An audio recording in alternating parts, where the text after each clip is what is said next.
Good morning. It's a pleasure to be able to speak to all of you today, and the purpose of our conversation this morning is going to be for me to update you on the infamous Project Schoolhouse. Just a little bit of a reminder about the history of what's going on here. I knew last year, whenever we went through the financial downturn and some of the inequities that were exposed through the loss of staff, that we really needed to do something dramatic. And as we continue to suffer financial difficulties in the state that greatly impact our school system, and those inequities are exacerbated, we realized we really did need to do something. Now, I believe very strongly in input, and I hope that my leadership style has shown that. So we put this process in place to ensure that we would have a great deal of input, because you see, a project like this can't be successful unless we have a lot of input. The community has to buy into it, and by the community I mean you, the people who work at TPS. Everyone has to feel like that they really legitimately had input into the process. So we formed three committees. We formed the think tank, the Blue Sky group, the group that was to work totally unencumbered and come up with some ideas. We couldn't just start with a blank sheet of paper. We had to have some ideas upon which we could build. And that think tank took their ideas, and I thank them profusely for giving up every single Saturday since the first Saturday in January, all the way up till about a Saturday ago. And they sent their ideas through a group of people who had been organized here at the service center called the project team. And the project team looked at all of their ideas and streamlined them and tweaked them and made sure that they were workable. And then all of that went to an advisory committee. The advisory committee, I'll remind you, was appointed by school board members so that we would have legitimate committee input, looking over our shoulder and saying, yes, that's a good idea, or we ought to do that. So now we reached a point to where everything is culminating with the release of plans A, B, and C. Let me emphasize, this is nothing more than the platform from which we launch our opportunity to get an enormous amount of input, to get an enormous amount of feedback. And we will provide ample opportunities and situations from which to get that feedback. 3 plans will be finished over the weekend.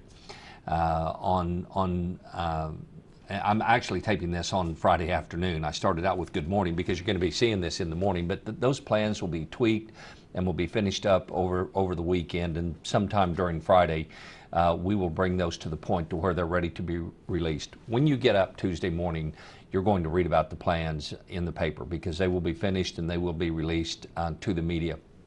Also on Tuesday morning, I will be doing a press conference to talk about the specifics in each of the plans, and then I'll be driving to Oklahoma City and I'll be briefing the Tulsa County legislative delegation on what the specifics are.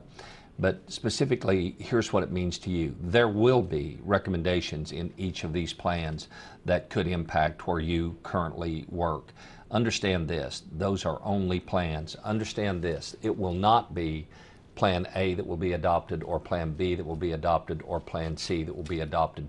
They're talking points, they're starting points. It's the platform from which to launch all of the dialogue, and ideas will come from Plan A, B, and C. Ideas will come from your input. Ideas will come from community input. We have already asked for survey information. All of those will be important pieces of the pie as we bring our final plan together. You know, it really is an exciting time for Tulsa Public Schools when we think about it. You've seen the statistics of what our numbers were in 1968.